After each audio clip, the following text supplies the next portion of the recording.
Hi everybody, my name's Ed. I am making this video for people who might be thinking about doing rideshare or food delivery, but you don't live in the major city.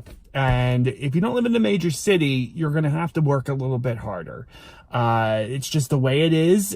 People in the big cities use Uber, Uber Eats, DoorDash, Postmates, whatever, what have you, a lot more often than people in the suburbs and rural areas do. So how can you do well? And I personally have done quite well for myself.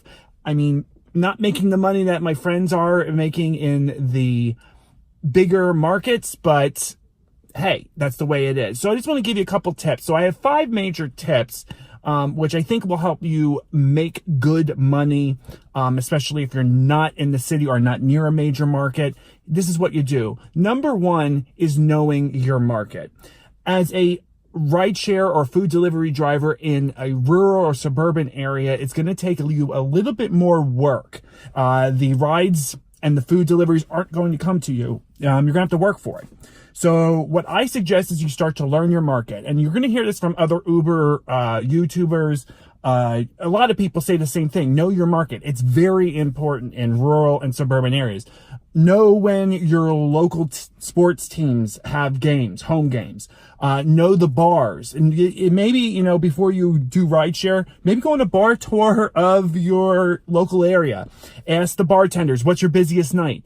And plan your rideshare activities around that. So you head to a certain area of town. Like here, one area of town is completely dead on Fridays, but there's other bars, on the other side of town that have everyone. And it's just the way it is. You need to know your market very well, or you're not going to do well. I mean, you're going to make maybe, $50 a night. Versus you can easily make in almost every market $100 a night, not working. You don't even have to work 8 hours for it. Number 2 is manage your expectations. Like I said, you are not going to make the money that those people, in Chicago, New York, Boston, LA, especially San Francisco, very big markets. They can make $2,000 a week driving full time. They're going to put a lot of miles in your car. That's just not possible. You should really think more on the order between 500 to 1,000 a week, which is still good money. It's just not great money. You also won't put as many miles on your car, maybe, unless you're in an area where you could get a lot of requests over a broad area and you have to drive, to pick these people up. A lot of your mileage will actually be in the pickups, going to the person versus the actual drive itself. That is something that you got to keep there in mind, because, you're going to have to drive for people. We're just not close enough together. Number 3 is get out of your market when you can.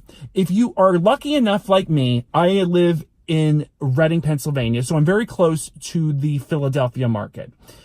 Take a day. Do not go down every day, because that mileage in between, you may be traveling 50 to 60 miles just to get to a market to start driving. And then you got to make that money back, because really you want to be somewhere around $1 a mile if you can really do it. Some people can't. Then it's going to be more like 75 cents a mile, especially in rural suburban areas. Expect that. But if you can get out to Philly, or I should say any market, at least once a month, you're going to do real well there, because drivers in major markets kind of expect it to come to them. And us out here in these rural suburban areas, we got to work for it. So you're going to be also smarter down there. And if you know those towns well, you'll know where the bars are, and you'll be also probably a little more apt to accept every ride you get versus what I know a lot of city drivers do. They usually take their acceptance rates are lower. So you're going to make more money. Are you going to work a little bit harder? Yeah, but make that trip worth it and go down, especially like I go down for major holiday events where there's going to be a decent bar crowd.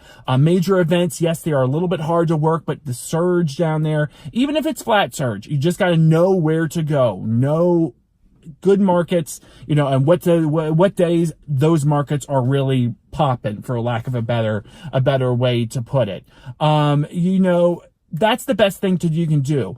Number 4 is diversify. You cannot drive for a single rideshare service in a small market. It's just not going to work. I started out with Uber. I did real well, but because of this, the way people are, even in small markets, other rideshare services like Lyft do very well. Lyft has a really weird way of, you'll get a lot of business one day and the next day you won't get any. But run both apps at the same time. It's the best thing to do because you're already dealing with a lot less pings, as we like to call them. And if you're doing it on one rideshare service, and especially if you're only driving for Lyft in a rural suburban area, you're not going to make any money at all. There's just not enough. And on top of that, you have to remember Lyft, it also does not pay you for traveling far distances. And that also means those customers, your riders, don't pay either. So you're going to notice if you're in a rural area, and I get it all the time because we're very close to Lancaster, and if you know Lancaster, it's Amish country. So there's a lot of wide open spaces, hard to get to. I get 20-minute pings from Lyft all the time. It's because people don't want to pay Uber the long pickup fee, which you get, by the way, as a driver. They don't want to pay it. So their rides from Lyft are cheaper. And you're going to go all the way out there and probably drive halfway across town and get a minimum fare. So it's only like $3.50, maybe, if that. And it's just not worth it, to you. And you really want to make sure that, you're diversified across multiple things. And on the issue of diversify comes to my fifth, and my light just turned off. Sorry about that. Is consider food delivery. And that's my final tip to you. And this is why. DoorDash is one of the food deliveries that I recommend. I really recommend, even if you have Uber Eats in your area, that you do not do it. It is a pain in the butt. You are paid little to anything. And typically you're going to McDonald's, and especially overnights. And here, our McDonald's drive-thrus get so long that I tested it out because I wanted to see how it was. I spent 15 minutes in line, and when I delivered it, I got $4. So I spent 15 minutes of my time that I couldn't have been doing rideshare, Lyft, something else, and only got paid $4. Go with DoorDash. And the reason why I recommend DoorDash is this.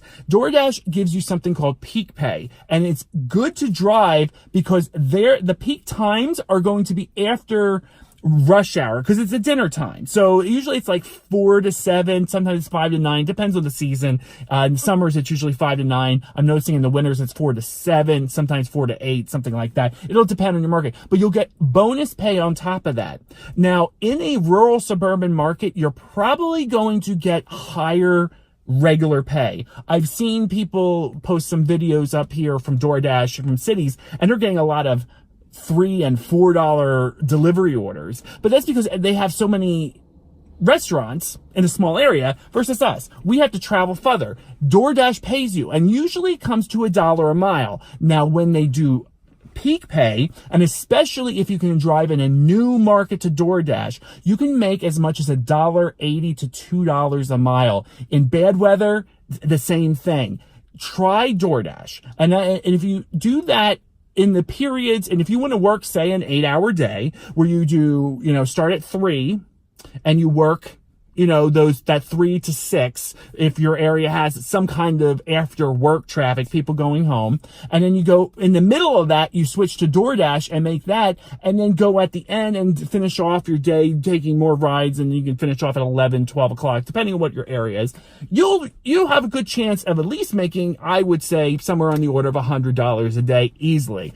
DoorDash is especially busy to me, at least in my market, on Fridays and Saturdays. It's obvious. People going home, they had a long week of work. They don't want to cook. They don't want to do anything. So they're going to go and actually want to order something. And DoorDash also has partnerships with the most restaurants. When you walk into the restaurants, it sounds like Chick-fil-A, On the Border, Applebee's, if you have one. They all are directly associated with DoorDash, meaning you walk in there, they see it's a DoorDash order. Sometimes they'll ask you for the name. You walk in, you don't have to pay with a card. They do give you a card for some restaurants because you have to swipe it, but a lot of those partner restaurants, they don't. And DoorDash has the most partners. Those will also usually pay better, is what I've noticed, because DoorDash is getting a cut. Usually it's about 30% of what the restaurant's charging you, so they get a nice cut, so they pass it on to you.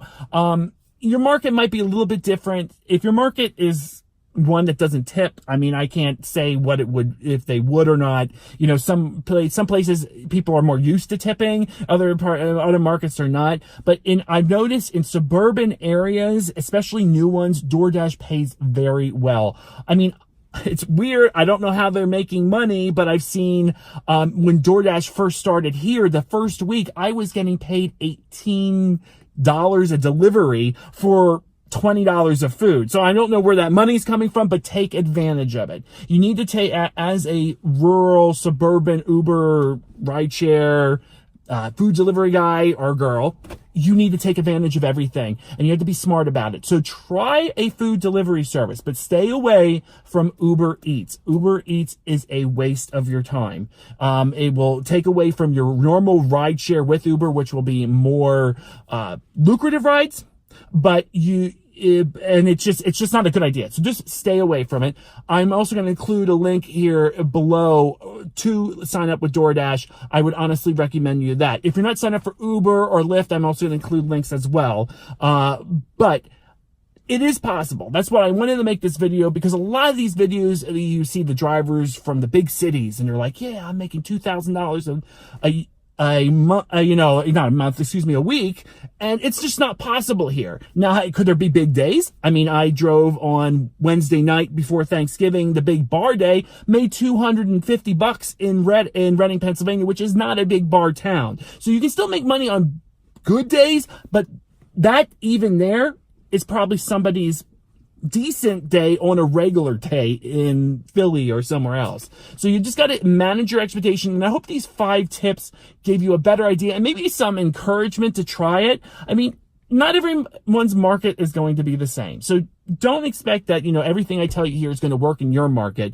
But the thing is, that first tip, knowing your market, you're going to find out real quick where is good, what is the, best places to go, but give it a shot. It is good money in a rural suburban area. A second job, not your first job, but you still have a plenty of opportunities to make money. But if you have any more questions, I would love to help people, especially those that are not in the big cities.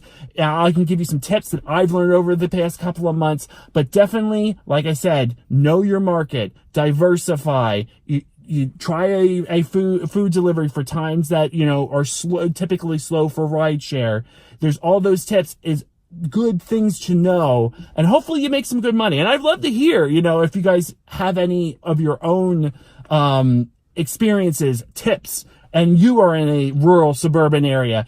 I mean, let's make this something that everybody who doesn't live in the big city can use to their advantage to at least make decent money. Not the great money that all those people in the big cities are making, but at least decent money. Hope this helps. Any questions, feel free to ask, and I hope I can help you out in the best way that I can. Thanks a lot, guys.